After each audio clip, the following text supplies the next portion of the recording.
नमस्कार। किस्से कहानियां में एक बार फिर आपका स्वागत है। आज मैं आपके लिए लेकर आई हूँ हमारे ही YouTube परिवार के ही एक सदस्य श्री हर्षपाल जी की लिखी हुई कहानी, जिसका शीर्षक है अम्मा का कमरा। आज 4 साल बाद भी वह कमरा बदला नहीं था। वही रंग रूप था आज भी। सीलन भरी दीवारें, छत से लटकी मकड़ी के जाले, सब कुछ वैसा ही था। मैंने सामने की दीवार पर देखा, दीवार का प्लास्टर छूटने लगा था। मुझे याद है कि जब यह प्लास्टर छूटना शुरू हुआ था तो मैंने तारीखों के कैलेंडर से इसे छिपा दिया था। मुझे वह दिन याद आ गया जब मैं कैलेंडर लगा रहा था तो अम्मा ने कहा था, इससे क्या प्लास्टर नहीं छूटेगा जो इसे लगाई देते हो। मैं अम्मा को देखते हुए प्यार भरी आवाज में बोला, नहीं अम्मा, बस इतना होगा कि मेरी अम्मा का कमरा अच्छा लगेगा। मेरी इस बात को सुनकर अम्मा मुस्कुरा दी। यही तो मुस्कुराहट थी जिसे मैं आज अम्मा के कमरे में ढूंढ रहा हूँ, जिसका मुझे आज तक ख्याल नहीं आया और आज जिसके लिए तड़प रहा हूँ। अम्मा के सिवा कौन था मेरा? माँ बाप के गुजर जाने के बाद अम्मा ही तो थी मेरा सब कुछ। मुझे आज भी याद है वह दिन जब अम्मा ने मेरा हाथ पकड़कर मुझे गोद में लिया, कभी ना छोड़ने के लिए। शनिवार का ही तो दिन था वह, जब मैं, माताजी, पिताजी सब पिकनिक पर जा रहे थे और एक बड़े से ट्रक से हमारा एक्सीडेंट हुआ और मैं माताजी और पिताजी से जुदा हो गया, या यूं कहिए कि वह मुझसे जुदा हो गए। मैं रोड पर खड़ी उस कार में रो रहा था कि एक हाथ जो मेरे पास आया, अम्मा का ही तो था वह हाथ। उन्होंने मेरी उंगली पकड़ी और मुझे गोद में ले लिया।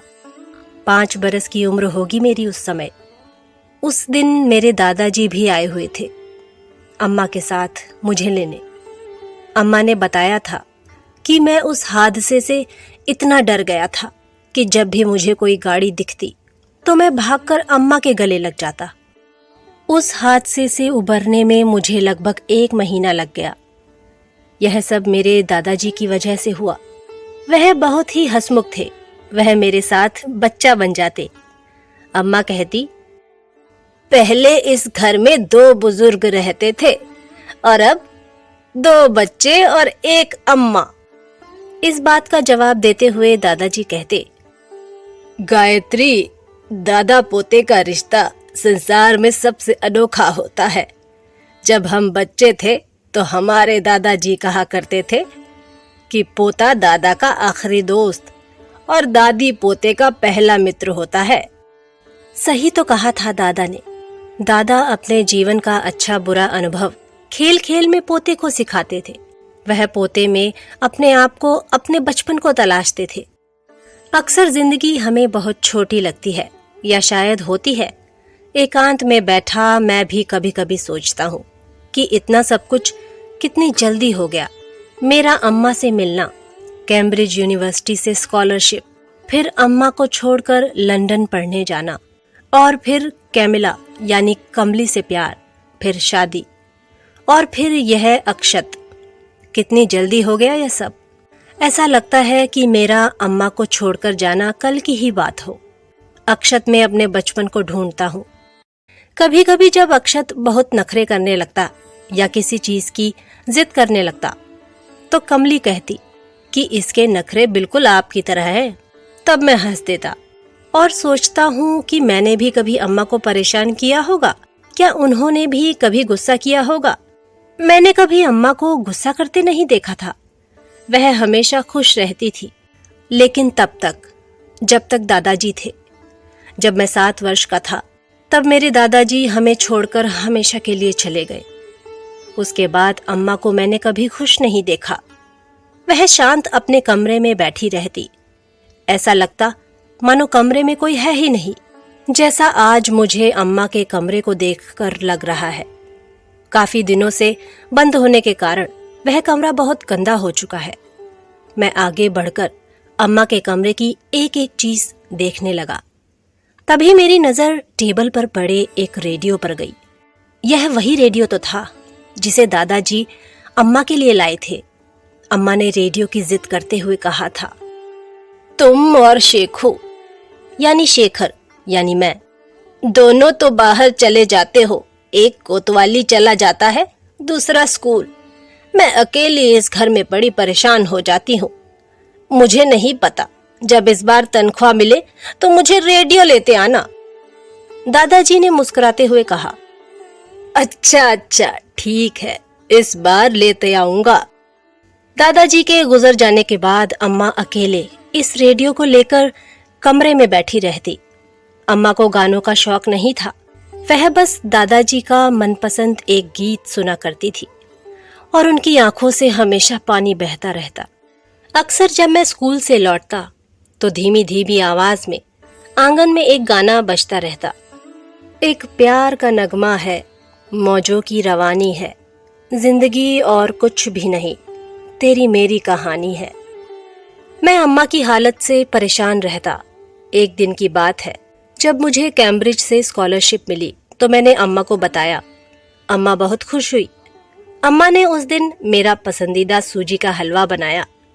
हलवा खाते हुए मैंने अम्मा से कहा, अम्मा मेरा सामान पैक कर देना, मैं कल लंदन जाऊंगा पढ़ने के लिए, और हाँ, तुम ही मेरे साथ चलोगी।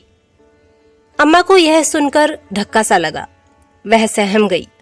अंदर ही अंदर उनके मन में रुलाई आ गई। अपनी आंखों की धारा को बहने से रोकते हुए उन्होंने कहा, कब तक आओगे? मैंने मुंह से हलवे की चम्मच निकालते हुए कहा, अब यहां नहीं रहेंगे, अब तो वहीं पढ़ना होगा और वहां ही रहेंगे। अम्मा ने कहा, मैं नहीं जाऊंगी इस घर को छोड़कर। इस घर में तेरे दादाजी, माता पिताजी सबकी यादें बसती हैं। मैं इस घर को छोड़कर कहीं नहीं जाऊंगी। मैंने अम्मा को खूब समझाया पर अम्मा नहीं मानी। मुझे आज लगता है कि मैं अम्मा को तो समझाता रहा किंतु खुद नहीं समझ पाया कि अम्मा क्या चाहती है। जब अम्मा नहीं मानी तो मैं अकेले अम्मा से कहकर, अम्मा अपना ख्याल रखना, और अब अम्मा तू काम मत करियो, मैं मनी ऑर्डर भेज दिया करूंगा, अब्दुल तुझे पैसे दे दिया करेगा। ऐसा कहकर लंदन को चल दिया। लंदन में रहते हुए कुछ समय तक तो मैं अम्मा के पास जाता रहा, फिर काम के चक्कर में जाना बंद हो गया। कभी कभी फोन पर बात हो जाती। अम्मा हर बार कहती, शेखू कब आ रहे हो बेटा? मैं कहता, अम्मा समय नहीं मिलता, जब मिलेगा तो आ जाऊंगा। ज्यादा काम और कैमिला के प्यार ने अम्मा के प्यार को हरा दिया था, उसकी यादों को कहीं छिपा दिया था, जो आज अम्मा के गुजर जाने के बाद वापस उजागर हो गई। सुबह अब्दुल ने ही तो फोन किया था और हकलाते हुए बोला, हेलो भैया जी, वो अम्मा अम्मा। मैंने चौंकते हुए कहा, क्या हुआ अम्मा को? उसने रोते हुए कहा, भैया जी अम्मा अब इस दुनिया में नहीं रही।